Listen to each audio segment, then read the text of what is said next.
Welcome back. All right, I'm wearing a Belfast Giants jersey, which shows that advertising can get out of control.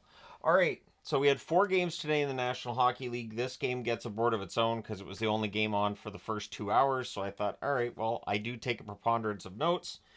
So we'll start here, and then the other 3 games are on the board behind. The Wild and the Jets. It's Gustafson versus Hellebuck in this game. Eriksson, Ek, and Spurgeon both out, as I mentioned in the News of the Day video. Good early back and forth. There's a big hit by Lowry on Zuccarello that draws some cheers from the crowd. The Jets press at a minute and a half. Nemesnikov's denied. The shots are 2-1 in favor of Minnesota. 3 minutes in. Kupari's denied on a rush, and then at 4:06. After a good forecheck, gets Rossi the puck. Middleton puts it in the net. And so it's 1-0 in favor of Minnesota. The Wild press for another. Hellebuck holds on. The Jets block. They clear. We get a power play for the Jets. They cycle. Ehlers can't bury one. The teams exchange rushes. Morrissey has a blast that's held. Miller has a shot that's blocked. The power play's killed off. 2 shots on net on that power play. Shots are 5 apiece at 8.5 minutes. The Jets press at 9 minutes. Morrissey fires one wide as the Jets keep up some pressure here.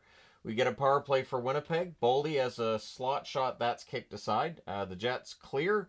There's a shorthanded rush by Connor. That's defended. The power play's killed off. 1 shot on net on that power play.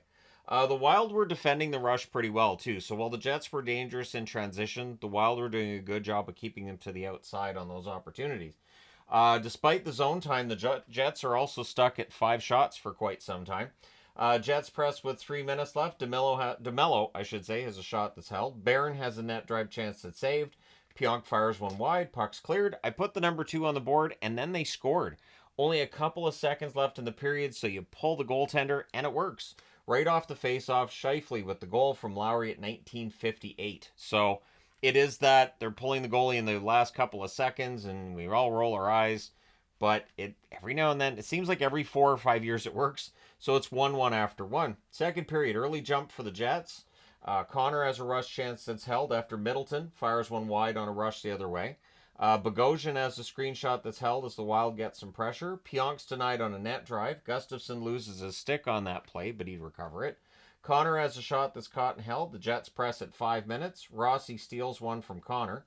Shots are 6-2 for Winnipeg, 6 minutes into the period. Gustafson, I thought really good game for him. He's had a good start to the season. Perfetti has a rush chance that's saved. The rebound's cleared. The Jets, the better team, but it remains tied. So the Jets are controlling things, but it's still 1-1.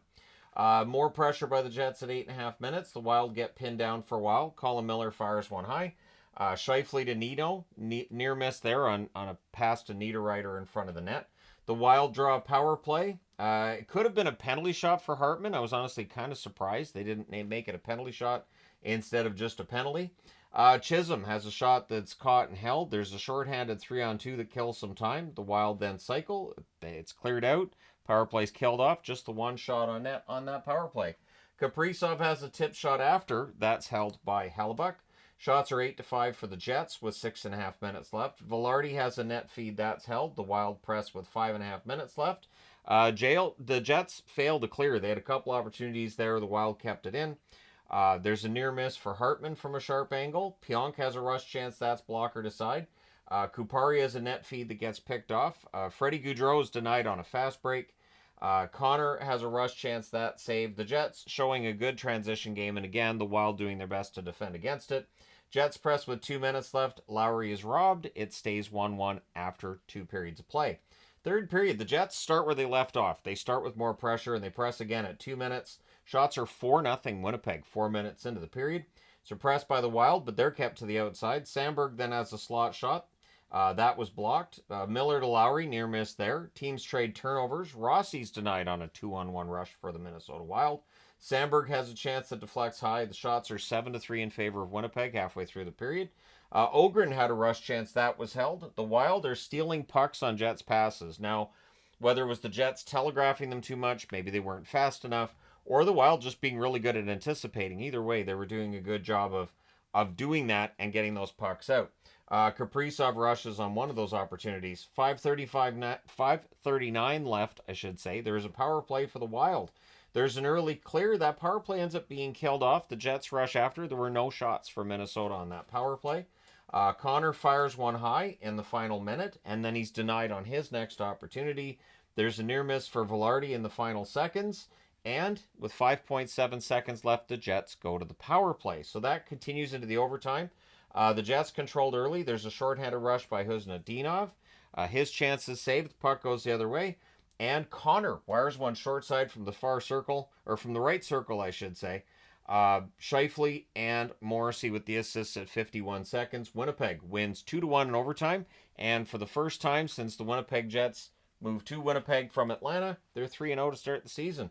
The Minnesota Wild won 0-2 on the season with the overtime loss. So they haven't lost in regulation yet. They're still getting points. Shots on net favored the Jets throughout. 9-7 in the first, 14-10 in the second, 11-9 in the third. Both teams had one shot in overtime. Winnipeg the shot that matters. Final shots 35-27 for the Jets. Power plays Minnesota 0-3, Winnipeg 1-2. The hits 16-14 Winnipeg. Gustafsson saves 33 out of 35, and Hellebuck saves 26 out of 27. That being said, I need to change boards. All right, so just 3 more games left. There's a Tony the Tiger magnet, and there's a Panic Index magnet for a reason. So we're going to talk about Seattle and Minnesota. It was a slow day for scoring. All I can think, too, looking at these scores is dead puck's not coming back, right? So anyways, Screwbauer versus DeSmith. The Kraken press early, of course. This is DeSmith's first game with the Dallas Stars in regular season anyways. Shots are 2-1 for Dallas at 3 minutes. Stankoven has a rush chance. That's held. We get 2 minutes of 4-on-4. 7 minutes into the game, the shots are 7-1 for Dallas. So Grubauer is very busy early. We then get the 4-on-3 power play for Seattle. That gets killed off. Dodonov to Stankoven. There's a near miss there. There's a power play for Dallas. Near miss for Stankoven. Puck's cleared out. Power play's killed off. And then late in the period, Dallas strikes twice quickly. At 16-17, it is Steele burying one from the side of the net. Blackwell and Harley with the assists. And at 16:30 on a rush, Johnston wires one from the right circle. Ben and Stankoven with the assist. So Stankoven with another point. It's 2-0 Dallas after one. Second period. Early press by the Kraken. DeSmith holds. The Stars are blocking. The Kraken had the edge, though. Stars press at 4 minutes. There's an offensive zone penalty for Marchment. The Kraken with a power play. Marchment was grinning about it, too. I don't think he agreed with the call. Power play's killed off, and then Dallas gets an opportunity on the power play. Pretty aggressive penalty kill by the Kraken, though. They give Dallas nothing on that. Shots are 4-2 Seattle with 9.5 minutes left. The Kraken then gets some pressure with 8.5 minutes left. Beniers is denied on a net drive. Hintz nearly adds one. Puck's cleared out. Pretty aggressive forechecking by Seattle. Duchesne has a rush chance. That's blocked. The Stars press in the final minutes. It stays 2-0 Dallas after 2. Third period, the Kraken start with a full power play. Stars prevent the early setup. They do kill that off. The teams trade rushes. Robertson's denied in close. The Stars press at 3.5 minutes. Sagan almost had one, couldn't bury one. And then later on in the shift, he's denied on a breakaway. The Kraken draw a power play. Dallas kills that off. Not much going on there. There's a press by Seattle with 8 minutes left. Shots are 8-2 for Seattle with 6.5 minutes left. Hintz couldn't bury one. Kraken rush the other way. With 4:45 left, the Stars go to the power play. They get chances, just the one shot on net. The goalie pull happens with 2 minutes left, and Seattle just cannot get the needed goals to tie the game. Dallas wins 2-0. That's back-to-back shutouts, I do believe. They're 3-0 to start the season. Seattle 1-2. And again, the Tony the Tiger magnet because Casey DeSmith was great. Shots on net, 13-6 Dallas in the first, 9-6 Seattle in the second, 10-4 Seattle in the third. They do outshoot Dallas 25-23. Power plays Seattle 0-4, Dallas 0-3. The hits 24-13 Seattle. Grubauer 21 saves on 23 shots. DeSmith saves all 25 for the shutout in his debut with Dallas, and that follows up the shutout by Ottinger. So Dallas pretty good at keeping the puck out of their net, and their next game is at home against San Jose on Tuesday. So they got a shot there, don't they? All right, next up, the Battle of Alberta, and there's some controversy with this one. Vladar versus Skinner. The early jump is for Calgary, but they don't get shots on it. And then Edmonton scores first. It's Jeff Skinner bearing a rebound. Ekholm and McDavid with the assists at 1:16. It's 1-0 Edmonton. And then the Oilers look for another. And I was thinking, all right, so Edmonton's got their game back. This is a game at home against Calgary. They should win this.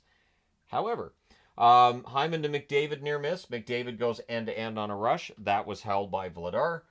Things get pushy and punchy on a hold by Skinner. The shots are 4-3 for the Oilers with 8 minutes left. The Oilers press and Perry scores. The goalie interference challenge happens. Depending on which announcer you were watching, you listened to, they either said it was a terrible call or it was a good call. I'm going to stay out of it, honestly. I just am. It's the Battle of Alberta. It's between the Albertans, and the referee was informed that he sucks. So it's 1-0 for the Oilers after one.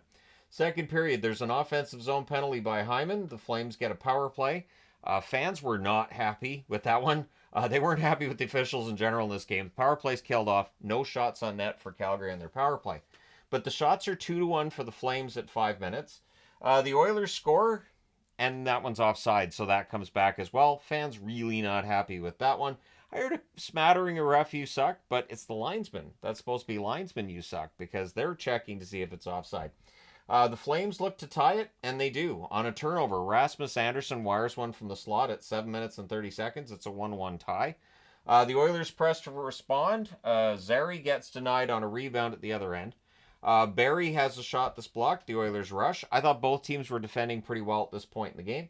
3:25 left. The Flames get a power play. The Oilers do manage to kill that off. McDavid's then denied on a fast break. So Vladar was busy with McDavid today and did pretty well.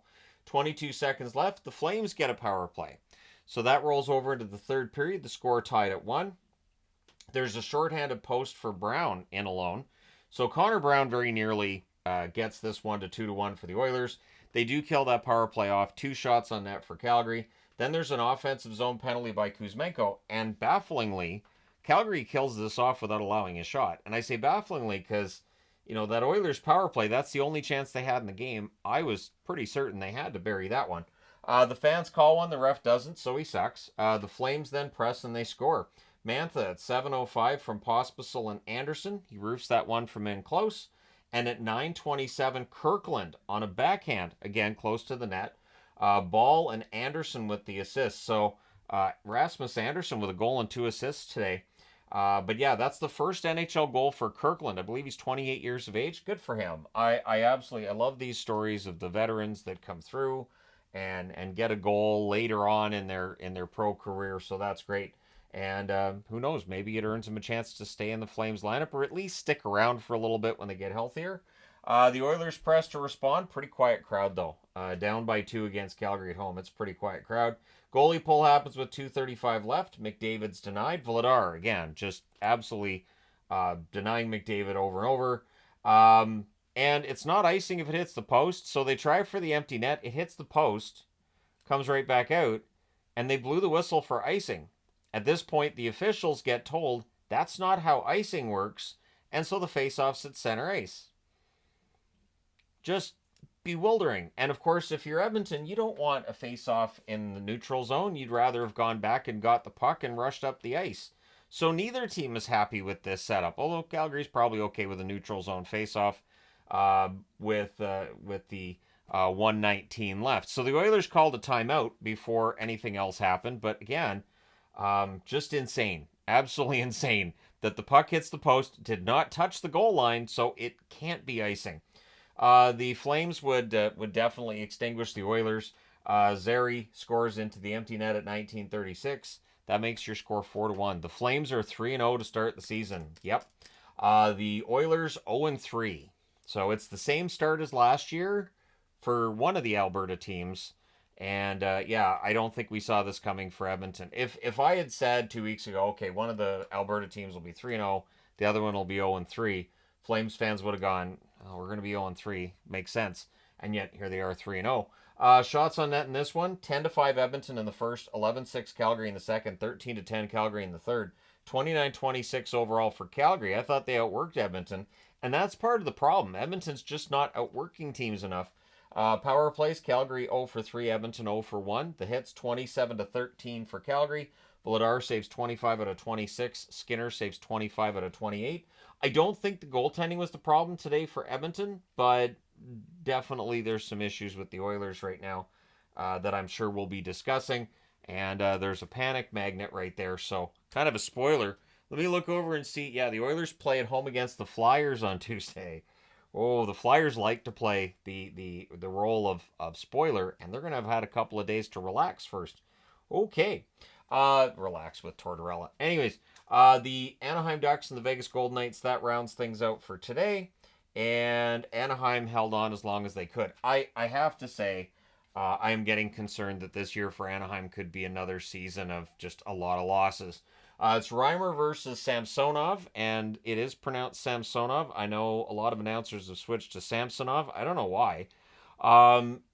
Yeah. Anyways, and it occurred to me too, and I was talking about Dodonov, that I wasn't calling him Dodonov. But anyways, Reimer versus Samsonov. There's a near miss for Theodore from the slot. Vegas presses at 2 minutes. The shots are one apiece 4 minutes into the period. Ducks press at 5.5 minutes. They're kept to the outside. And then at 6:17, it's Vegas getting on the board. Howden buries a rebound in close. Pietrangelo and Colasar with the assists. The Ducks press at the half. And then on a turnover, the Ducks tie the game. It's Troy Terry at 11:49. Ducks then look for the lead. In fact, the shots are 7-5 for Anaheim with 7 minutes left. Vegas presses with 2 minutes left, but coming out of that first period, I thought it was a good road period for the Ducks. It's a 1-1 tie. Second period, teams trade early rushes. There's a mask save on Dorofeev, and then Reimer holds after. The Ducks press at 3 minutes. Zegras is denied on a breakaway. Zegras has had a good start to the season. The stats aren't necessarily reflecting it yet. I think they will. We then get a power play for Vegas. That leads to a shorthanded rush chance for Fabry, which was blocked. Holtz tips one in, but was it a high stick? The review says, yes, it was a high stick. No goal for Vegas there. And then the Ducks finished the kill. There were 2 shots for Vegas on that power play. Vegas presses after the power play's done. Then there's a bit of a delay for Reimer losing the blade off of his skate. The shots are 8-5 for Vegas 8.5 minutes in. Eichel has a rush chance, that saved. There's a shoulder save on Barbashev. And Vegas is really taking over the game at this point. Like, this has become a Vegas game very much so. There was no path to the net for the Ducks. They didn't record a shot in the last, by my count, at least 12 minutes. 3:17 left. Vegas gets a power play. That leads to a shorthanded 3-on-2. Ryan Strome hits the crossbar. Crossbar is not the net. Doesn't count as a shot. Power play was killed off. Just 1 shot for Vegas on the power play. It's 1-1 after 2. Third period. Vegas presses at 2.5 minutes. The Ducks then press the next shift. Things get pushy on a hold by Samsonov. We get a power play for Vegas, and Hurdle breaks the tie in close with the power play marker from Stone and Eichel at 5:17. Vegas presses for another. The Ducks press at 7 minutes. There's some near misses there that have come back to haunt them. We get a power play for Anaheim. That's killed off. Anaheim's power play has been a bit of an issue this year when it has been on the ice. Even though it's only 2 games into the season, it looks like Anaheim's power play of last year, and it's a shame. So the Ducks are leading in shots 7-4 with 6 minutes left, but there's another goal scored by Vegas. Dorofeev scores from Colasar at 14:09. So for Colasar, pair of assists today. Not too bad of a night for him. The goalie pull happens with 2.5 minutes left, but with 2:21 left, Vegas gets a power play, which essentially ends things. And your final score is 3-1 for the Vegas Golden Knights. They go to 3-0 on the season. Anaheim 1-1 on the season. Shots on net, 10-6 Anaheim in the first, 18-5 Vegas in the second. Both teams had 8 shots in the third. Final shots 32-23 for Vegas. Power plays 0-1 for Anaheim, 1-4 for Vegas. The hits 19-15 for Anaheim. Reimer was very good, 29 saves on 32 shots. It's going to be interesting when Gibson's ready to come back, because what if Reimer's played really well? What do you do? Samsonov saves 22 out of 23 in the victory for Vegas. He wasn't overly busy, but when he was relatively busy in the first period, he was pretty good, and he was pretty good in the third as well. So let me know your thoughts regarding these games in the comment section below. As always, don't forget to hit like and subscribe in the event you've not done so already. Thank you guys so much for all your support as always. I will talk to you again soon.